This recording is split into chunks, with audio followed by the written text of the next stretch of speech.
యేసే పరిష్కారము అనుదిన Bible television కార్యక్రమం ప్రేక్షకులందరికీ యేసుక్రీస్తు వారి సర్వశ్రేష్ఠ నామమున వందనాలు.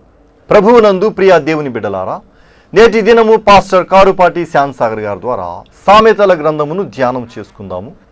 మీరందరూ బైబిల్తోనూ నోట్బుక్తోనూ సిద్ధపడి ఉంటే నిన్నటి దినాన మేము మీకు అందించిన క్విజ్ నెంబర్ 164లోని ప్రశ్నలు మరోసారి చదువుతానండి.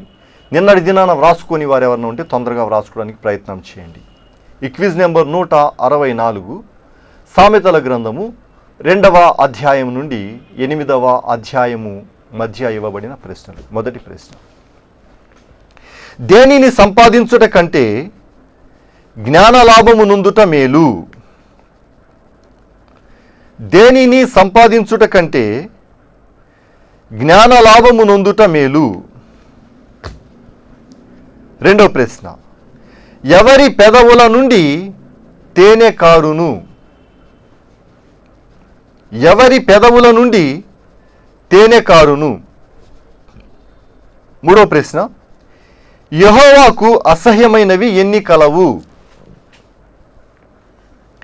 యెహోవాకు అసహ్యమైనవి ఎన్ని కలవు?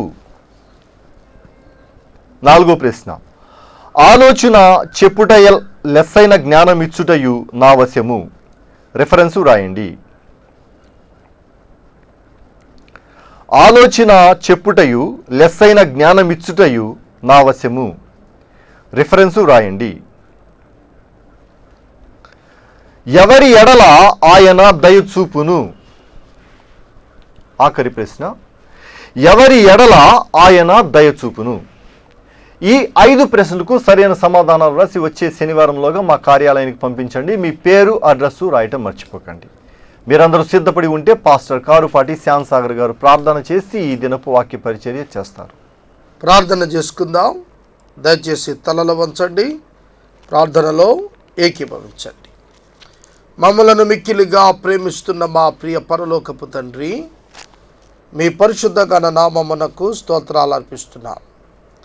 ఈ రాత్రి కాలం మీ ప్రియ బిడ్డలముగా మీ పాదాల చెంతకు వచ్చి ప్రార్థిస్తున్నాం.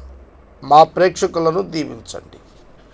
ఈ రాత్రి కాలం మీ లేఖనం ద్వారా మమ్మల్ని ఆశీర్వదించండి. మేము నడవవలసిన మార్గము మాకు బోధించండి. ప్రభు, ఈ రాత్రి కాలం ఎపిసోడ్ స్పాన్సర్స్ నిమ్మని ప్రార్థిస్తున్నాం.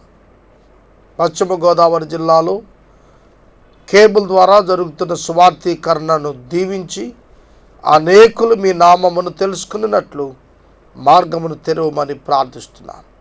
ఈ రాత్రి కాలపు వాక్య ధ్యానం మాకు ఆశీర్వాదకరంగా మార్చుమని మా రక్షకుడైన యేసు ప్రభు పేరిట ప్రార్థిస్తున్నాము తండ్రి, ఆమెన్.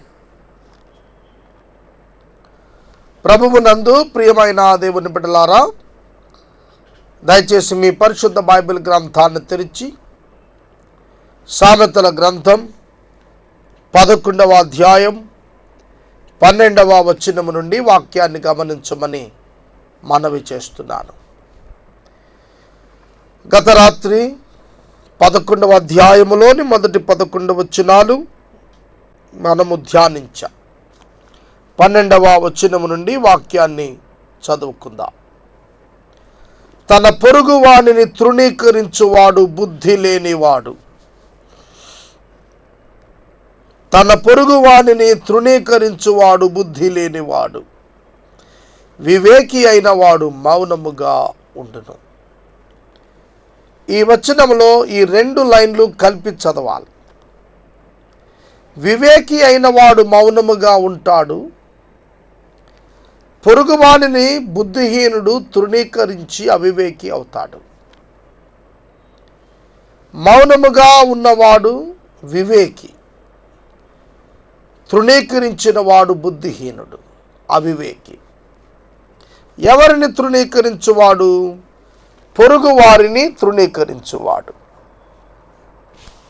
మీరు మీ నివాసిత స్థలాలలో, మీ ఉద్యోగ స్థలంలో, మీ జీవన విధానంలో మీ పొరుగు వారిని ఎన్నడైనా తృణీకరిస్తున్నారా?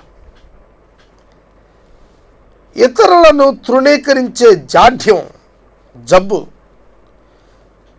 కొన్ని సెట్స్ ఆఫ్ క్రిస్టియన్ కమ్యూనిటీస్లో ఉన్నాయి. కొంతమంది విశ్వాసులే ఇతరులను తృణీకరిస్తారు.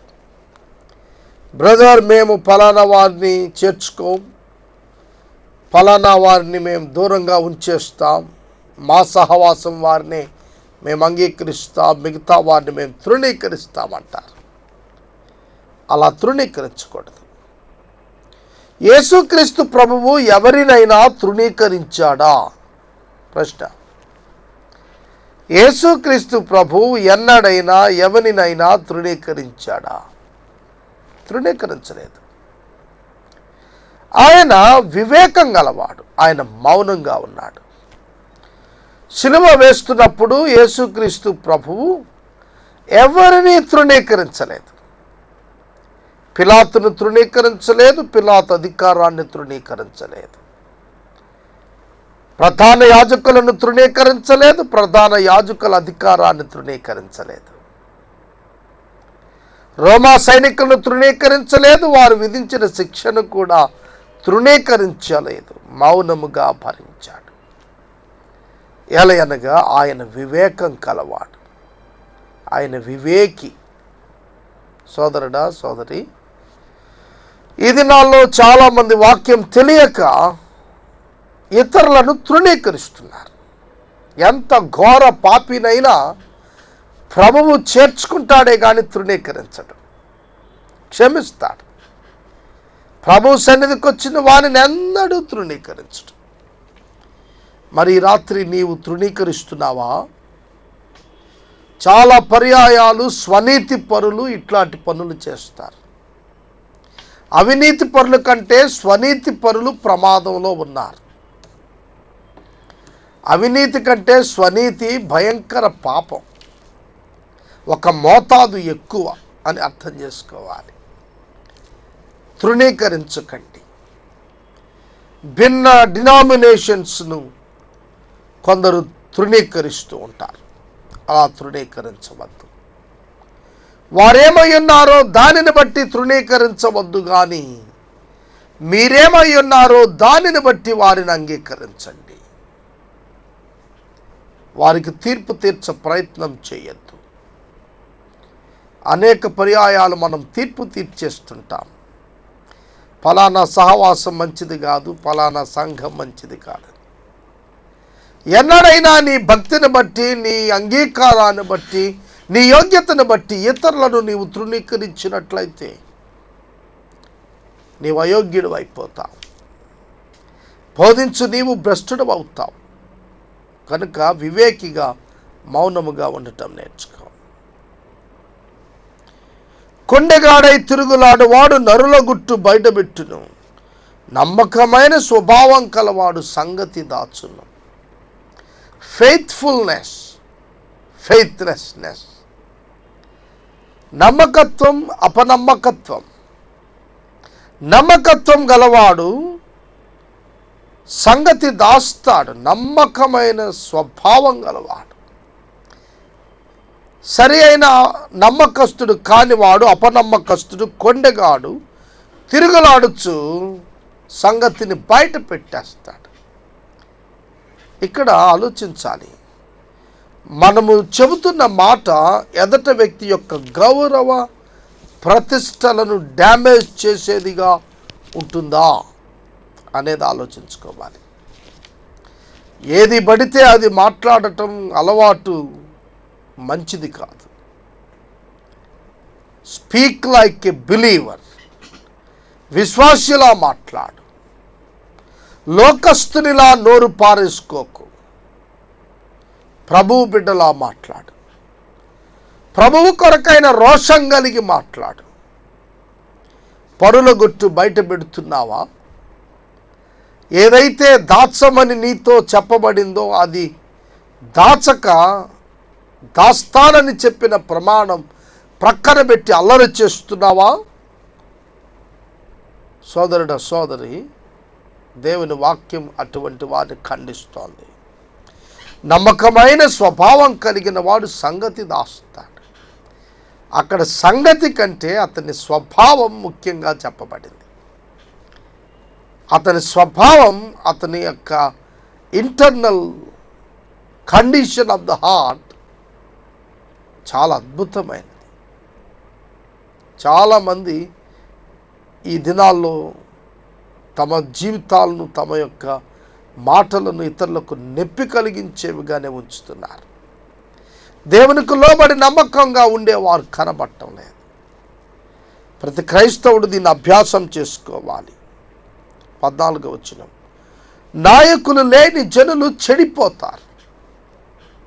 ఈ మాట ఎంతైనా వాస్తవం. నాయకులు లేకపోతే జనులు చెడిపోతారు. కారణం, నడిపించువారు లేరు. మోషే నాయకుడు ఇశ్రాయేలీయులకు. మోషే ఇశ్రాయేలీయులను ఐగుప్తు నుంచి విడిపించి తీసుకుని వచ్చాడు. ఎర్ర సముద్రంలో వారికంటే ముందు ఆరిన నేల నడిచాడు. అటువంటి మోషే లేడు. 40 దివారాత్రులు సీనాయిపై ప్రభు యొద్ద ఉండిపోయినప్పుడు నాయకుడు లేక జనులు చెడిపోయారు. నడిపించువాడు, హెచ్చరించువాడు, సరిచేసేవాడు, బాగు చేసేవాడు లేకపోతే పాడైపోతారు. జాగ్రత్త. ఆలోచనకర్తలు అనేకులు ఉండటం మంచిది, రక్షణకరం. మెనీ కౌన్సిలింగ్స్ చాలా అవసరం. Not second opinion but second counselling. సోదరుడా, సోదరి, నీవు మరి ఎక్కువగా ఆలోచనకర్తలను కలిగి ఉండటం నేర్చుకోవాలి. అబ్షాలోము యొక్క ఆలోచనల కర్తలంతా ఎవరో తెలుసా? కుర్రాళ్ళు, అనుభవం లేని వాళ్ళు. అహీతోపెలు వంటి దుర్మార్గునితో చేతులు కలిపి అబ్షాలోము పాడైపోయాడు. అతనితో ఉన్న సహకారులు తప్పు ఆలోచనలు ఇచ్చేవారు. కనుక అట్టివారు ఉంటే నష్టం. నీతియుక్తమైన ఆలోచన చేయగలిగిన వారు ఆలోచనాకర్తలుగా మనకుండటం, వాక్యానుకూలంగా ఉన్నవారు మనకు ఆలోచనకర్తలుగా ఉండటం మనకు నిజముగా రక్షణకరం, సేఫ్టీ, సెక్యూరిటీ. అవునండి, రక్షణకరమైన ఆలోచనకర్తలు కావాలి. యవన బిడ్డలు, మీ జీవితాలను ముందుకు నిర్మాణం చేసుకోవటానికి మంచి ఆలోచనకర్తలు మీకు కావాలి. దైవజనుల యొద్ద మీ జీవితాలను గూర్చినటువంటి విషయాలను మాట్లాడి వారి ఆలోచనలను తీసుకొని వారి ఆలోచనలలో వాక్యానుకూలమైన వాటి చొప్పున నడవడిని దిద్దుకున్నప్పుడు దీవించబడతారు. ఎదుట వాని కొరకు పూటబడిన వాడు చెడిపోవును, పూటబడనొల్లని వాడు, నొప్పని వాడు నిర్భయంగా ఉంటాడు. ఎన్నడూ కూడా ఏ వ్యక్తిని గూర్చి వకాల్తా తీసేసుకోకండి. Your accountable before God. అవతల వ్యక్తి యొక్క అంతరంగం మంచిదో కాదో నీకు తెలియదు.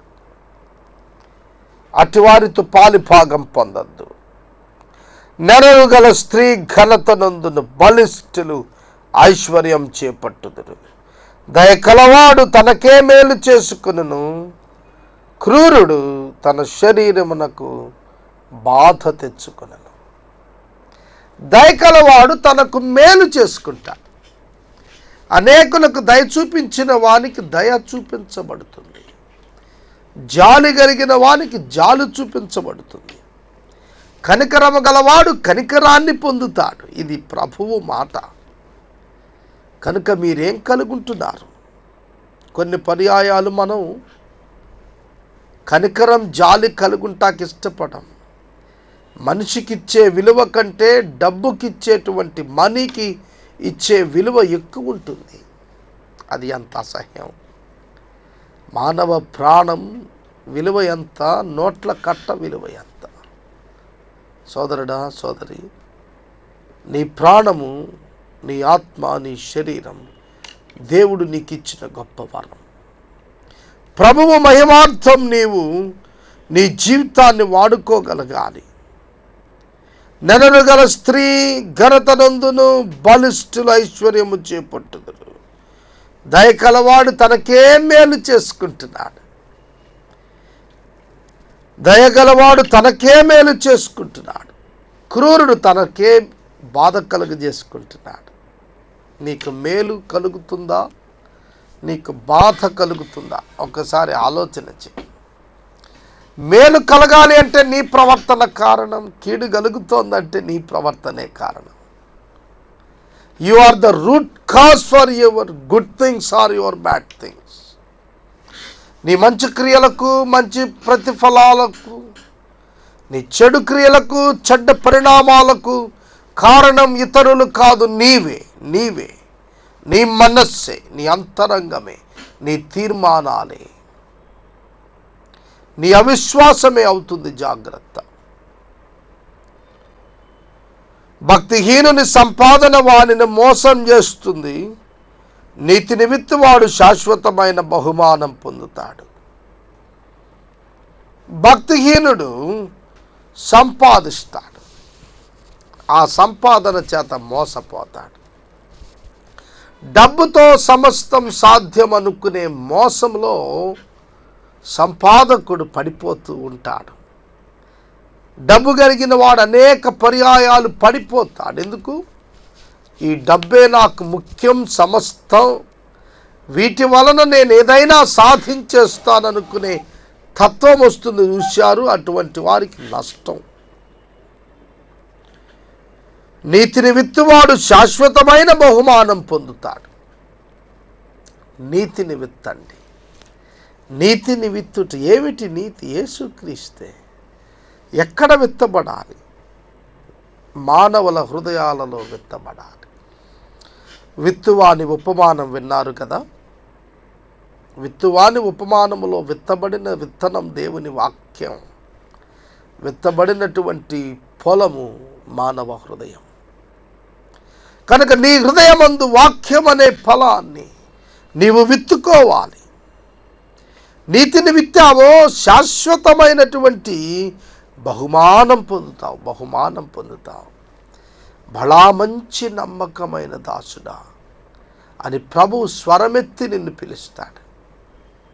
సోదరుడ, సోదరి, బైబిల్ గ్రంథం అపోస్తుల కార్యములలో స్టెఫెను భక్తుడు ఎన్ని ప్రసంగాలు చేశాడు? ఒకే ఒక్క ప్రసంగం. ప్రపంచ దైవ సేవకులు స్టెఫెను పేరు ఉచ్చరించకుండా ఎవరుండరు. కోట్ల కొలది దైవజనులు, కోట్ల కొలది ప్రజల మధ్య స్టెఫెనుని గురించి మాట్లాడారు. స్టెఫెను మాట్లాడిన మాటలు చాలా తక్కువ. కారణము ప్రభువు బిడ్డ అతడు. అతడు శాశ్వతమైన బహుమానం పొందిన నీతిమంతుడు. ఎంత మంచి పేరు ఈ దినం ఆ దైవజనునికి ఉంది, స్టెఫెనుకు.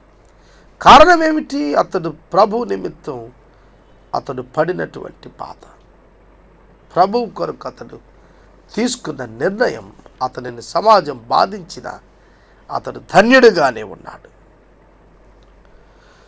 యథార్థమైన నీతి జీవదాయకం. దుష్టక్రియలు విడువక చేయువాడు తన మరణమునకే చేయును. సిన్ అంటు డెత్. తన మరణముకే దుష్టక్రియలు చేస్తున్నాడు. ఈ రాత్రి మీకు తెలిసి ఎవరైనా ఇట్లాంటి దుష్టక్రియలు కార్యక్రమాల్లో పాలుభాగస్తులైన వారు ఉంటే వారికి చెప్పండి, మీరు మరణమునకు దగ్గరగున్నారు. మరణమునకు దగ్గరగా ఉన్నారు అటువంటి వారు. ఈ మరణము వారిని ఏలుతుంది. ప్రియమైన దేవుని బిడ్డలారా, యథార్థమైన నీతి జీవదాయకమైతే దుష్టక్రియలు మరణానికి కారణమవుతాయి. నీతిని విడిచి దుష్టక్రియలలో భాగస్థులైపోతున్నారా? మరణం వస్తుంది. జాగ్రత్త. అనేక మంది గూండాలు, రౌడీ షీటర్లు చంపబడుతున్నారు. మావోయిస్టులు చంపబడుతున్నారు. కారణం ఏమిటి? వారు దుష్టక్రియలను మానక చేయటమే. కనుక వారి మరణానికి కారణం వారి దుష్టక్రియలే అవుతాయి. సోదరుడా, సోదరి, దుష్టక్రియల్లో జీవిస్తూ నేను బాగున్నానులే అని భ్రమపడుతున్నావా? నీ జీవితం చాలా ప్రమాదపు అంచునుంటుంది. జాగ్రత్త. భక్తిహీనుని సంపాదన మోసం చేస్తుంది. నీతిని విత్తేటువంటి వాడు బహుమానము పొందుతాడు. నీతి జీవదాయకం, మరణమును దుష్టక్రియలు చేయువాడు మరణము కొరకు చేస్తున్నాడు. మూర్ఖ చిత్తులు యెహోవాకు హేయులు, యథార్థంగా ప్రవర్తించు వారే ఆయనకిష్టలు. హెబ్రీ పత్రికలు అంటాడు, విశ్వాసము లేకుండా ఆయనకిష్టుడై ఉండుట అసాధ్యం. ఇక్కడ అంటాడు, యెహోవాకిష్టుడెవడు? యథార్థంగా ప్రవర్తించేవాడు. యథార్థంగా ప్రవర్తించేవాడంటే లోకం చేత ప్రభావితం చేయబడక దేవుని వాక్యం చేత ప్రభావితం చేయబడిన వాడు యథార్థవంతుడు. ఈ యథార్థవర్తనుడు ఏం చేస్తాడు? దేవునికి ఇష్టడుగా జీవిస్తాడు. నీకుందా యథార్థత? నాకుందా యథార్థత? ఆయనకి ఇష్టలమా మనం? వాక్యం చెబుతోంది, నీవు యథార్థంగా ఉంటే ఆయనకి ఇష్టడు అవుతావు. యథార్థవంతులదే పరలోక రాజ్యం. ఈ రాత్రి వాక్యం వింటున్న నీవు యథార్థవంతుడు నన్ను చెప్పుకుంటున్నావా? అయి ఉన్నావా? యథార్థవంతుడు అయి ఉన్నావా? యథార్థవంతుడు అని చెప్పుకొని డాంబికాలు పోతున్నావా? ఆలోచించు. ఈ రాత్రి కాలం నీ జీవితంలో దేవుడిస్తున్న సదవకాశం సద్వినియోగం చేసుకుంటకు ఆలోచన చేయి. నిశ్చయముగా భక్తిహీనునికి శిక్ష తప్పదు, తప్పదు, తప్పదు. Bible is the answer for every question. ప్రభువా, నీతిమంతులకు అవినీతిమంతులకు సంభవిస్తున్న సంభవాలు ఒకేలా కనబడుతున్నాయే. ఆనాడు ఆసాపు మొదలుకొని ఈనాడు నీ వరకు అదే ప్రశ్న. నీతిమంతులు సైతం బాధలు నొందుతారు. నీతిమంతునికి నిరీక్షణ ఉంది. నీతిమంతునికి నిరీక్షణ ఉంది. మూర్ఖ చిత్తులు దుష్టక్రియలు చేయవారు మరణానికి చేస్తారు. మూర్ఖ చిత్తులు యెహోవాకు హేయులు, యథార్థంగా ప్రవర్తించేవారు ఆయనకి ఇష్టలు. నిశ్చయముగా భక్తిహీనునికి శిక్ష తప్పదు. నీతిమంతుని సంతానం విడిపించబడుతుంది. నీతిమంతుని సంతానం విడిపించబడుతుంది. ఎంత గొప్ప కృప! యోసేపు తన యొక్క బిడ్డలకు చెప్తాడు, మీరు తప్పక విడిపించబడతారు. మీరు తప్పక ఈ దేశం విడిచి బయటికి వెళ్తారు. వెళ్ళేటప్పుడు నా ఎముకలను తీసుకెళ్ళండి అన్నాడు. మోషే ఆ విధంగానే యోసేపు యొక్క అస్థికలను తీసుకుని బయటకు వచ్చాడు. ఐగుప్తు నుంచి బయటకు వచ్చినప్పుడు నీతిమంతుల సంతానం విడిపించబడుతుంది. పాత నిబంధన గ్రంథమంతటిలో సునాదం గురించి చెప్తాడు. నీతిమంతుల సంతానం విడిపించబడుతుంది. విశ్వాస క్రమము చొప్పున ఇది అనుగ్రహించబడుతుందని గుర్తెరగండి. ఈవెన్ టుడే, ఈ రాత్రి కూడా, ఈ దినము కూడా వాక్యం ఇదే సాక్ష్యం ఇస్తోంది. నీతిమంతుల సంతానం దీవించబడుతుంది, విడిపించబడుతుంది. వారి పట్ల దేవుడిచ్చిన వాగ్దానం లోకములో నెరవేరటం వారు చూస్తారు. వివేకము లేని సుందర స్త్రీ పంది ముక్కున ఉన్న బంగారు కమ్మి వంటిది. యూజ్లెస్ వన్, వేస్ట్ వన్, పనికి మాలినది, ఉపయోగపడనిది, తాకరానిది. పంది మూతికి బంగారపు కమ్మి పెడితే ఎవరైనా దానిని ముద్దాడుతారా? దానిని తాకి చూస్తారా? అపవిత్రతను భుజిస్తుంది కదూ ఈ పంది. కనుక సుందరవతి అయి ఉండి వివేకం లేనటువంటిది ఎంత అందమున్నా పంది ముక్కునున్న బంగారు కమ్మి వంటిది. ఆమె బంగారము ఛాయలో ఉండొచ్చుగాక, కానీ ఆమె అపవిత్రతకు అంటుగట్టబడింది. అవివేకి తన అందమును బట్టి ఏమీ లాభం పొందగలుగుతుంది? ఏమీ లాభం పొందదు. ఒకవేళ పొరపాటున ఆమె అందాన్ని చూచి ఎవరైనా ముందుకొచ్చినా కొద్ది కాలం తాత్కాలికమే వారు సంతోషంగా ఉండగలుగుతారు. నీతిమంతుల కోరిక ఉత్తమమైనది, భక్తిహీనుల ఆశ అహంకారయుక్తమైనది. నీతిమంతుల కోరిక. కోరికల్లో నీతిమంతుని కోరిక, నీతి లేనివాడి కోరిక, భక్తివంతుని కోరిక, భక్తిహీనుని కోరిక, రకాలు. కనుక ఇక్కడ నీతిమంతుని కోరిక అంటే ఏమిటి అర్థం? దైవ చిత్తపు నెరవేర్పు కొరకైన కోరిక. నాకు చాలా కాలంగా ఒక చిన్ని కోరిక ఉంది. ఏలూరు పట్టణంలో ఉన్న హై స్కూల్ క్రిస్టియన్ స్టూడెంట్స్కి ఒక చిన్ని మాసపత్రిక ఉచితంగా అందించాలని, ఉచితంగా ఇవ్వాలి. ప్రతి మాసం బిడ్డలు చక్కటి ఆర్టికల్స్ చదువుకోవాలి అని నాకు ఆశ ఉంది. నేను దీనిని గురించి కొందరితో పంచుకున్నాను. వెంటనే సమకూడిపోయింది. జూన్ 8వ తారీఖు దానిని ఏలూరులో ఉన్న సంఘాలన్నిటిలో ఉన్న యూత్, యవ్వన బిడ్డలు 6th to 10th మధ్యలో ఉన్న వారికి ఇవ్వటానికి ప్రభు మార్గం తెరుస్తున్నారు. ఎందుకు ఈ మాట ఇక్కడ నేను చెప్తున్నానంటే, మన కోరిక ఉత్తమమైనదిగా ఉండాలి, దైవ చిత్తానుకూలమైనదిగా ఉండాలి. మన పొట్ట నింపేది కాకూడదు, మనకు ధన ప్రాప్తి కలిగించేది కాకూడదు, మనకేదో లాభం తెచ్చేదాని కొరకు మన కోరికలు ఉండకూడదు. ఉత్తమమైన కోరికలు. ఏది ఉత్తమమైనది? ప్రజలను నీతిలోనికి నడిపించు ఉత్తమమైన కార్యాలు మనం కోరుకోవాలి. నీతిమంతుడి కోరిక అట్లా ఉంటుంది. భక్తిహీనుని ఆశ అహంకారంతో ఉంటుంది. It involves with self always. అది ప్రతి పర్యాయము తనను తాను మిళితం చేసుకొని అహంకారయుక్త ఆశ కలిగి ఉంటాడు. ఎంత ప్రమాదకరం! సోదరుడా, సోదరి, నీ జీవితంలో ఇట్లాంటి అనుభవాలు ఉన్నాయా? నీ ఆశ అహంకారంతో కూడిందా? ఒక ఫ్యాక్టరీ నాకివ్వు, నేను ధనవంతుని అయిపోతాను అనుకుంటున్నావా? నాకొక ఉద్యోగం ఇవ్వు, నేను చాలా గొప్పవాడిని అయిపోవాలనుకుంటున్నావా? నీవు భక్తిహీనుడవే. దేవుడు నీకిచ్చు పని, నీకిచ్చు వనరులను దేవుని చిత్తము నెరవేర్చుట కొరకు నీవు వినియోగించాలి. దేవుని మహిమపరచుటకు నీవు వినియోగించాలి తప్ప నిన్ను ఎలివేట్ చేసుకోవటానికి కాదు. నిన్ను ప్రత్యక్షపరచబడటం కొరకు నీవు ఏ కార్యం చేసినా నీవు భక్తిహీనుడవే. ప్రభువు ఎలివేట్ అవ్వాలి, ప్రభువు కార్యం ప్రత్యక్షపరచబడాలి, బయలుపడాలి, ప్రభువుకు మహిమ రావాలి. అప్పుడే నీ ఆశ ఆశీర్వాదకరంగా ఉంటుంది. వాక్యాన్ని నేను ఇక్కడ నిలుపుదల చేస్తున్నాను.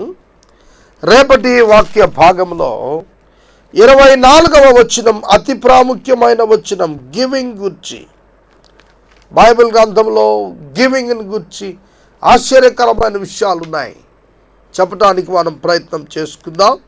ఎపిసోడ్ స్పాన్సర్స్ కావాలి, దయచేసి ముందుకు రమ్మని ప్రభు పేరట నేను మనవి చేస్తున్నాను. ఇతర పట్టణాలలో జరుగుతున్న కేబుల్ పరిచర్య, టీవీ పరిచర్య దీవించబడి సెల్ఫ్ సపోర్ట్ అయ్యేటట్లు ప్రార్థించండి. మనము ఇంతవరకు పాస్టర్ కారుపాటి శ్యాన్సాగర్ గారి ద్వారా సామెతల గ్రంథమును ధ్యానం చేసుకున్నాము. ఈ కార్యక్రమం ద్వారా మీరు పొందుకొనుచున్న ఆత్మీయ మేలులు ఒక ఉత్తరం ద్వారా మాకు తెలియచేయండి. మీ ప్రార్థనా మనవులు మాకు తెలియచేస్తే సోమవారం నుండి శనివారం వరకు ఏసే పరిష్కారము కార్యాలయంలో ఏర్పాటు చేసిన 6 గంటల ప్రార్థనా శిబిరంలో మీ కొరకు ప్రత్యేకంగా ప్రార్థిస్తాము. మీ కుటుంబ పక్షముగా ఒక ఎపిసోడ్ ప్రసారం చేయాలనుకున్నారు మాకు తెలియచేయండి. అలాగే ఈ కార్యక్రమానికి ప్రతి నెల 100 రూపాయలు కానీ, 50 రూపాయలు కానీ, 25 రూపాయలు కానీ ఆర్థిక సహకారం అందించాలనుకునేవారు మాకు తెలియచేస్తే మా సిబ్బంది మీ దగ్గరకు వస్తారండి.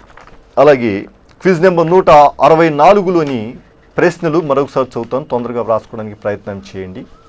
ఈ క్విజ్ నెంబర్ 164 సామెతల గ్రంథము 2వ అధ్యాయం నుండి 8వ అధ్యాయం వరకు ఉన్న అధ్యాయాలలోని ప్రశ్న. మొదటి ప్రశ్న, దేనిని సంపాదించుట కంటే జ్ఞాన లాభము నొందుట మేలు?